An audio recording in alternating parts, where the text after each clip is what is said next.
आपका स्वागत है। ये पर्टिकुलर वीडियो हमारी dot net with azure blob storage का पार्ट 2 है। इससे पहले हमने पार्ट 1 बनाया था जिसमें हमने अ, इस पर्टिकुलर वीडियो में क्या कवर करने वाले हैं और जो एप्लीकेशन हम बनाने वाले हैं उसका हमने वॉक थ्रू किया था, टेस्टिंग किया था। तो वो वाली वीडियो आप ज़रूर देख लीजिए। काफ़ी इंपॉर्टेंट है बिकॉज हमने उसमें काफ़ी कुछ कवर कर रखा है। इस पर्टिकुलर हैंड्स ऑन को करने के लिए आपको विजुअल स्टूडियो 22 कम्युनिटी एडिशन और एज्योर पोर्टल रिक्वायर्ड है। पोस्टमैन जो है वो ऑप्शनल है। और विजुअल स्टूडियो 2022 और एज़ोर पोर्टल को हम कैसे सेटअप करते हैं, कैसे इंस्टॉल करते हैं, अगर आप सीखना चाहते हैं तो इससे पहले वाली वीडियो पार्ट 1 जरूर देखिए। उसके डिस्क्रिप्शन में आपको डिटेल्स मिल जाएंगी। तो आइए वीडियो को आगे बढ़ाते हैं और सबसे पहला हमारा काम जो है सेटिंग अ प्रोजेक्ट वो चालू करते हैं। तो एक प्रोजेक्ट बनाने के लिए आपको विजुअल स्टूडियो 2022 चाहिए।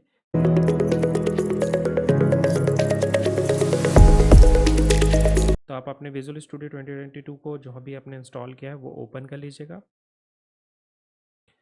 विजुअल स्टूडियो 22 थोड़ा हैवी एप्लीकेशन है, तो अगर आपका सिस्टम कॉन्फ़िगरेशन अच्छा है तो ये जल्दी ओपन हो जाएगा, वरना टाइम लग सकता है। तो यहाँ पे देखिए क्रिएट न्यू आपका ऑप्शन मिल रहा है, क्रिएट न्यू प्रोजेक्ट पे क्लिक कीजिएगा। तो हम इस पर्टिकुलरली प्रैक्टिकल के लिए एक वेब एपीआई बनाने वाले हैं। तो यहाँ पे आप सर्च पे आ जाइएगा। अगर आप वेब एपीआई के बारे में नहीं जानते तो वेब एपीआई एक सर्विस है जिसका यूज़ हम कम्युनिकेशन एंड डेटा ट्रांसमिशन के लिए यूज़ करते हैं। इसमें कोई यूआई नहीं होता, बट हम दूसरे यूआई के साथ इसे टेस्ट कर सकते हैं या दूसरे टूल्स के साथ इसको टेस्ट कर सकते हैं। ये प्योरली डेटा ट्रांसमिशन के लिए यूज़ होता है।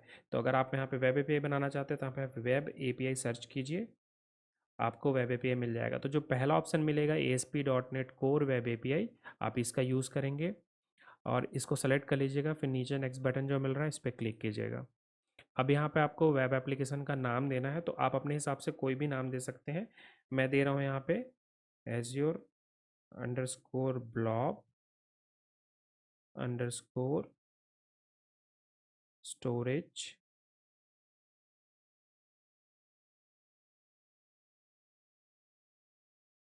सोल्यूशन का SOL सोल। तो आप अपने हिसाब से कोई भी नाम दे सकते हैं, इसमें कोई प्रॉब्लम नहीं है। एज्योर ब्लॉब स्टोरेज सोल मैंने दिया है, आप जो नाम रखना चाहें रख सकते हैं। उसके बाद ये नाम रखने के बाद जो फोल्डर लोकेशन है आप अपना चेंज करना चाहें चेंज कर सकते हैं। सोल्यूशन नेम सेम रहने दीजिएगा, प्लीज़ चेंज मत कीजिएगा। और नेक्स्ट बटन पे क्लिक कीजिएगा। नेक्स्ट बटन पे क्लिक करने के बाद ये आपको यहाँ पे ऑप्शन पूछेगा डॉट नेट 8 का। मेरे मशीन पे डॉट नेट 8 इंस्टॉल्ड है, डॉट नेट 6 7 इंस्टॉल नहीं है, इसलिए आपको कोई ऑप्शन नहीं मिलेगा।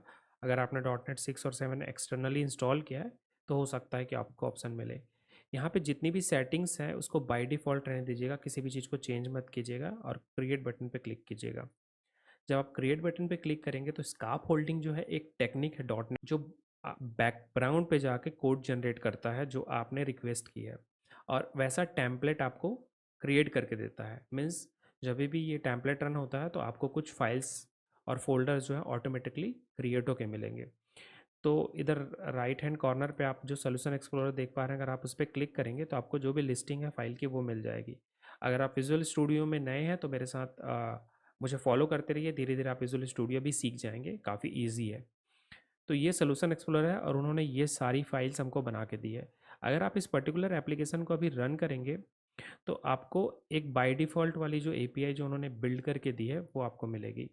जो वेदर एपीआई है, एक सैम्पल एपीआई वो हमको बना के देते हैं, जिसका आप यूज़ कर सकते हैं कि एक्चुअल में एपीआई बनती कैसी और दिखती कैसी है। तो इसे मैं बिल्ड करके देख रहा हूँ ताकि एप्लीकेशन में कोई एरर तो नहीं है या कोई कंपाइल टाइम एरर तो नहीं है, तो वो हमें टेस्ट हो जाएगा। तो पर्टिकुलरली एप्लीकेशन को रन होने में थोड़ा टाइम लगता है बिकॉज इस उस पर्टिकुलर एप्लीकेशन को बिल्ड करता है, बिल्ड करने के बाद फिर ये ब्राउज़र पे ओपन करेगा। तो हमने इसमें स्वैगर यूआई जो है सेटअप कर रखा है, तो बाय डिफ़ॉल्ट आपके ब्राउज़र में आपको स्क्रीन दिखेगी जिस पे वो एपीआई की लिस्ट दिखेगी। तो ये हमारा जो स्वैगर पेज है वो लोड हो रहा है। स्वैगर पेज लोड होने के बाद आपको एपीआई की लिस्ट यहाँ पे दिख जाएगी कि जो जो भी एपीआई आपने बनाई है वो लिस्ट डाउन हो जाएगी। तो हमने हमारी पुरानी वीडियो में स्वैगर से ही टेस्टिंग की थी, आप पुराना वीडियो देखेंगे तो उसमें भी स्वैगर में जो लिस्टिंग है। तो देखिए आपके पास वेदर फोरकास्ट करके एक ही एपीआई है गेट मेथड की। अगर आप इस पर क्लिक करेंगे तो आपको यहाँ पे ऑप्शन मिल जाएगा। आप यहाँ पे ट्राई आउट का ऑप्शन है, इसमें कोई पैरामीटर्स नहीं है, आप एग्जीक्यूट करेंगे तो आपको यहाँ पे डेटा फैच होकर मिलेगा रिस्पॉन्स में। तो एपीआई जो आप रिक्वेस्ट करते हैं उसको वो एज अ रिस्पॉन्स में डेटा भेजता है। तो ये हमारा एप्लीकेशन जो है पर्टिकुलरली टेस्ट हो गया, ये रन हो रहा है, तो हम इसे स्टॉप कर देते हैं। अब हमारे नेक्स्ट पॉइंट की तरफ चलते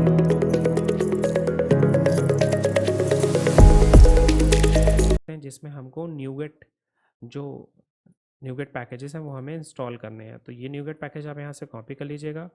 ये सारा कुछ मैं आपको डिस्क्रिप्शन में देने वाला हूँ, तो कोई भी प्रॉब्लम नहीं होने वाली है आपको इस प्रैक्टिकल को करने के लिए। तो आप अपने विजुअल स्टूडियो में वापिस आ जाइएगा और यहाँ पे आपको डिपेंडेंसी वाला ऑप्शन मिल रहा होगा, उस पर राइट क्लिक कर लीजिएगा। तो यहाँ पे न्यूगेट पैकेज मिल रहा होगा, मैनेज न्यूगेट पैकेज का ऑप्शन, इस पर चली जाइएगा और यहाँ पे ब्राउज पे आइएगा। ये इंस्टॉल पे रहता है बाय डिफ़ॉल्ट, तो ब्राउज पे आ जाएगा। यहाँ पे सर्च ऑप्शन है, यहाँ पे इसको पेस्ट कर दीजिएगा। तो ये जो सर्च है ये रियल टाइम सर्च है, जो इंटरनेट से वो सर्च कर रहा है। तो ये NuGet.org से ये पैकेज को डाउनलोड करने वाला है। तो इस पर क्लिक कीजिएगा, इंस्टॉल बटन पर क्लिक कीजिएगा, एक्सेप्ट कर लीजिएगा।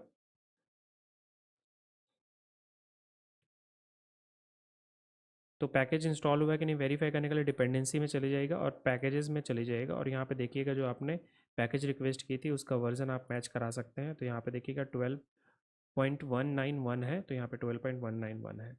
ठीक है, उसके बाद हमारा जो नेक्स्ट पैकेज है वो हम ले लेते हैं। तो हमारा नेक्स्ट पैकेज जो है वो है माइक्रोसॉफ्ट एज्योर एक्सटेंसन।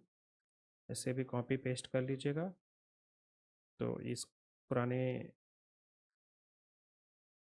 पैकेज के नेम को हटाकर इसे पेस्ट कीजिएगा और यहाँ पे इसका भी ऑप्शन आपको आ गया। अब इसको इंस्टॉल कर लीजिएगा, एक्सेप्ट पे क्लिक कीजिएगा। जितनी बार भी इंस्टॉल करेंगे आप, यहाँ पैकेज की लिस्ट बढ़ती जाएगी। देखिए जो आपने अलग इंस्टॉल किया वो भी पैकेज में अपडेट हो गया है।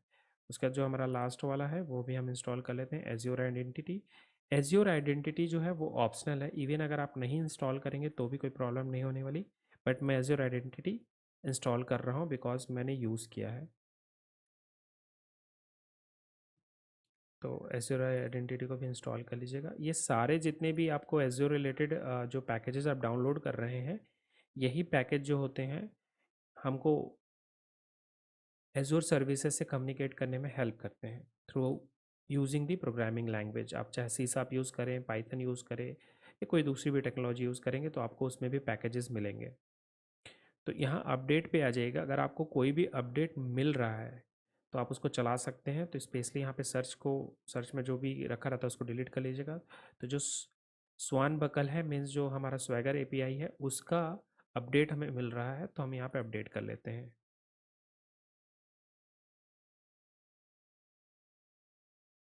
तो .NET 8 जो है वो लेटेस्ट वर्जन है जो अभी यूज़ कर रहे हैं। .NET 9 इसके बाद आने वाला है। तो ये जो कंटेंट है .NET 8 पे हमने इसलिए दिया बिकॉज जो भी लेटेस्ट टेक्नोलॉजी है उसका लैकिंग मार्केट में अक्सर देखने मिलता है, इसलिए हमने .NET यूज़ किया। जनरली लेटेस्ट टेक्नोलॉजी पे लोग फ्री वीडियोज़ नहीं बनाते हैं। तो हम हमारे चैनल में जो डेवलपर हैं उनको एक हैंड्स ऑन प्रैक्टिसेस देना चाहते हैं ताकि उनके अंदर कॉन्फिडेंस आए कि आप क्लाउड का कैसे इस्तेमाल करते हैं। तो आइए वीडियो को आगे बढ़ाते हैं और जो हमारा नेक्स्ट स्टेप है उस पर चलते हैं।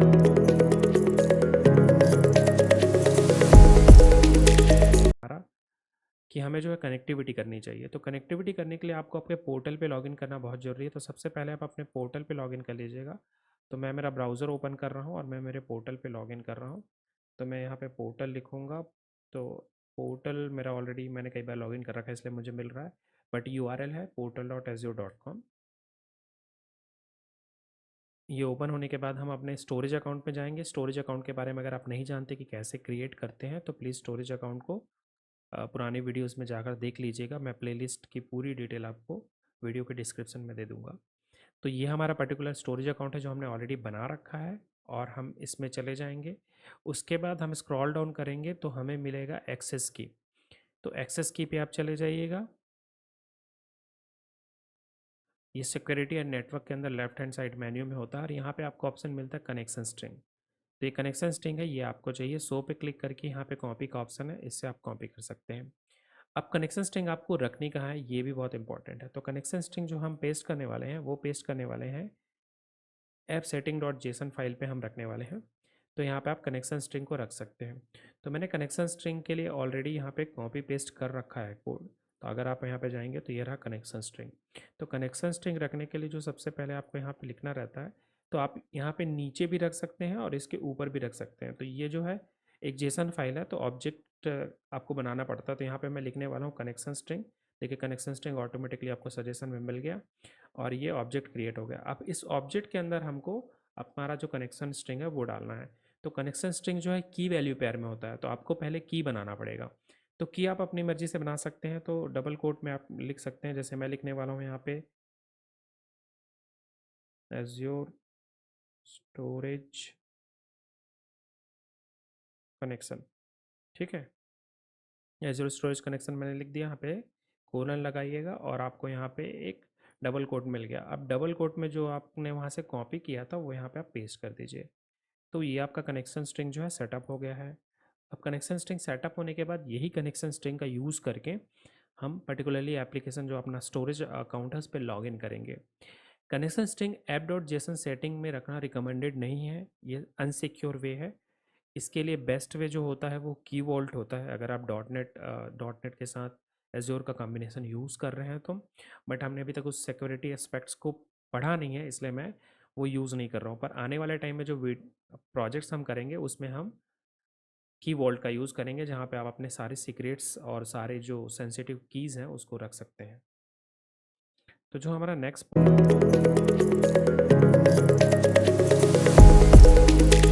पॉइंट है वो क्या कहता है कि अभी हमको ब्लॉब के साथ काम करना है। तो ब्लॉब के साथ काम करने के लिए हमें पूरा जो प्रोग्राम डॉट सी एस है उसमें आपके बिल्डर में आपको रजिस्टर करना पड़ेगा इस पर्टिकुलर एज्योर आइडेंटिटी को क्लाइंट के साथ, ताकि आपका जो एज्योर कनेक्शन स्ट्रिंग है उसके थ्रू, जो आपका एज्योर का स्टोरेज कनेक्शन स्ट्रिंग है उसके थ्रू आप लॉग इन कर सके। तो यहाँ पे मैंने कोड ऑलरेडी दे रखा है, ये कोड मैं आपको दे दूंगा। तो इसके लिए जो सबसे पहले हमें दो नेम स्पेस है वो ऐड करना बहुत ज़रूरी है। तो हम आते हैं, मैंने बोला था आइडेंटिटी ऑप्शनल, अगर आप आइडेंटिटी नहीं यूज़ कर रहे हैं तो आइडेंटिटी मत यूज़ कीजिएगा, मीन्स आइडेंटिटी ऑप्शनल है। तो सबसे पहले हमें यूज़ करना है माइक्रोसॉफ्ट एक्सटेंशन एज्योर, आप इस पर चले जाइएगा। तो हमारा प्रोग्राम डॉट सी एस यहाँ पर ऐसा दिखता है। इस पे दो पोर्शन है, मैं आपको बता देता हूँ। ये ऊपर वाला पार्ट जो है ये सर्विस के लिए यूज़ होता है, जहाँ पे आप अपनी डिपेंडेंसी को रजिस्टर करते हैं। नीचे वाला पार्ट जो होता है ये मिडिल वेयर है, जो आपके रिक्वेस्ट पाइपलाइन के लिए यूज़ होता है। तो आप ये जो ऐप बिल्डर रन हो रहा है इसके पहले कहीं भी अपना जो पर्टिकुलर डिपेंडेंसी है उसको रजिस्टर कर सकते हैं। तो सबसे पहले हमें नेम स्पेस ऐड करना बहुत ज़रूरी है। तो नेम स्पेस के लिए आप यूजिंग यहाँ पे लिख लीजिएगा। अगर आपको ऑप्शन नहीं मिल रहा है तो आप स्पेस डॉट दबाइएगा, तो आपको यूजिंग करके जितना भी इंटेलिजेंस है वो आपका काम करने लगेगा। तो हमारा जो एक्सटेंशन है वो क्या है, सॉरी, जो हमारा नेम स्पेस है वो क्या है, माइक्रोसॉफ्ट एक्सटेंशन डॉट एज्योर, ये ले लीजिएगा आप वहाँ से। तो मैं यहाँ पे टाइप करता हूँ माइक्रोसॉफ्ट एक्सटेंशन डॉट एज्योर, ये आ गया। यहाँ पे सेमीकोलन लगा दीजिएगा, एरर चला गया है। उसके बाद जो दूसरा है हमारा वो है यूजिंग,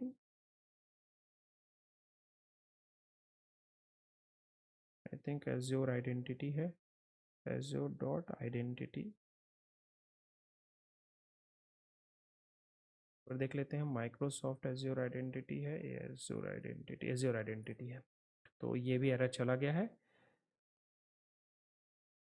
तो ये दोनों नेम स्पेस ऐड करने के बाद जो हमें बिल्डर में नीचे यहाँ पे ऐड करना है, तो यहाँ पे जो आपका बिल्डर ऑलरेडी बन रखा है आप बिल्डर को ले लीजिएगा। ठीक है, यहाँ पे ऐड पे क्लिक कीजिएगा और यहाँ पे आपको सर्विसेज पे जाना है। सर्विसेज के बाद जो यहाँ पे नेक्स्ट ऑप्शन जो ऐड करना है वो हमारा है एज्योर रिलेटेड। तो यहाँ पे एज्योर ऐड एज्योर क्लाइंट को आपको ऐड करना है। अब मैं ऐड एज्योर क्लाइंट आपको समझाता हूँ कि एक्चुअल में होता क्या है। इसके अंदर हमें एक लैम्डा ऑप्शन बनाना पड़ेगा। तो यहाँ पे हम लोग क्या कर रहे हैं, एज्योर क्लाइंट में लिख देता हूँ, एज्योर क्लाइंट, ये आपका लैम्डा ऑपरेटर है और हमने लैम्डा ऑपरेटर बना दिया है। अब इसके अंदर सारी डिपेंडेंसी रजिस्टर करेंगे। तो ये एज्योर क्लाइंट जो है आपके एज्योर सर्विसेज से जितनी भी रिलेटेड आप डिपेंडेंसी रजिस्टर करेंगे वो इसके अंदर ही करेंगे। अगर आप कोई और दूसरी भी सर्विस यूज़ करते हैं स्टोरेज अकाउंट के अलावा तो भी उसको यहीं पे रजिस्टर कीजिएगा। तो ये जो एज्योर क्लाइंट आपका ऑब्जेक्ट है, इस ऑब्जेक्ट के थ्रू आप रजिस्टर कर पाएंगे। तो यहाँ पे जब आप इसको पेस्ट करेंगे तो यहाँ पे आपको ब्लॉब क्लाइंट का ऑप्शन मिलना चाहिए। तो देखिए यहाँ पे आपको ऐड ब्लॉब क्लाइंट का ऑप्शन मिल रहा है। ठीक है, तो जो ये ऐड ब्लॉब क्लाइंट है इसमें आपको आपका कनेक्शन स्ट्रिंग डालना है। तो कनेक्शन स्ट्रिंग डालने के लिए यहाँ पे आपको ऑप्शन मिलेगा। तो आप ऊपर देखेंगे तो आपको यहाँ पे कुछ चीज़ें दिखेंगी, जो कि यहाँ पे लिख रहा है स्ट्रिंग में कनेक्शन स्ट्रिंग आपको यहाँ पे पास करना है। तो जो हमारा कनेक्शन स्ट्रिंग कॉन्फ़िगरेशन में रखा हुआ है यहाँ पे, हमको इसको यहाँ पे लेके आना पड़ेगा। तो उसके लिए कुछ करने की ज़रूरत नहीं है, ऑलरेडी प्रोविजनड है। आपको सिर्फ लिखना है यहाँ पे बिल्डर, और उसके बाद लिखना है कॉन्फ़िगरेशन, उसके बाद लिखना है गेट कनेक्शन स्ट्रिंग। तो यहाँ पे देखिए गेट कनेक्शन स्ट्रिंग ऑप्शन आ गया। अब यहाँ पे इसको ब्रैकेट को आपको ओपन कर देना है। उसके अंदर आपको स्ट्रिंग में डेटा पास करना है। तो कौन सा डेटा पास करना है? आपको पास करना है ये वाला। तो वो क्या करता है, इस पूरे कनेक्शन स्ट्रिंग ऑब्जेक्ट को लोड कर लेता है और इसके अंदर जितने भी कनेक्शन स्ट्रिंग्स होते हैं, चाहे वो SQL सर्वर हो या किसी और सर्वर से रिलेटेड, वो आपको यहाँ पे मिल जाती है। तो आप यहाँ से की से उसको एक्सेस कर सकते हैं। तो हमने की डाल दिया, तो इस की से हमको एक्सेस हो जाएगा। तो पर्टिकुलरली ये आपका जो कनेक्शन स्ट्रिंग है ये सेटअप हो गया है। अब जो हमारा नेक्स्ट पॉइंट है जो है इस पर्टिकुलर कनेक्शन स्ट्रिंग के साथ आइडेंटिटी को ऐड करना।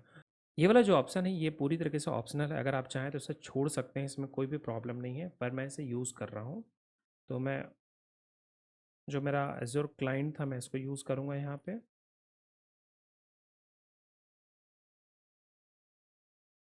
मैं यूज़र क्रेडेंशियल में चला जाऊँगा और यहाँ पे लिख दूँगा न्यू डिफ़ॉल्ट एज्योर क्रेडेंशियल। तो ये हमारा जो सेटअप है डिफ़ॉल्ट एज्योर कंटेंट, ये मेथड है सॉरी, तो हमें यहाँ पे ब्रैकेट लगाना पड़ेगा। तो ये हमारा सेटअप कंप्लीट हो गया। इसके अलावा हमें और कोई भी सेटअप नहीं करना है, सारा कुछ पर्टिकुलरली सेटअप जो होना था वो हो चुका है। और ये इसी तरीके से हमारा जो एज़ोर क्लाइंट को एक्सेस करने के लिए जो भी हमारी सेटिंग्स थी वो हमने कंप्लीट कर ली। इसके अलावा हमको और कोई सेटिंग नहीं करनी पड़ती है एज़ोर क्लाइंट को एक्सेस करने के लिए। तो ये था पार्ट 2 दोस्तों। इस वीडियो को मैं यहीं पे एंड कर रहा हूँ। आने वाली वीडियोज़ में हम बाकी चीज़ों को कवर करने वाले हैं। तो अगर अभी तक आपने चैनल को सब्सक्राइब नहीं किया तो प्लीज़ सब्सक्राइब कीजिए, अपने दोस्तों को वीडियो को शेयर कीजिए और इसी तरह से लर्निंग करते रहिए। Thank you for watching this video, see you in next video, bye.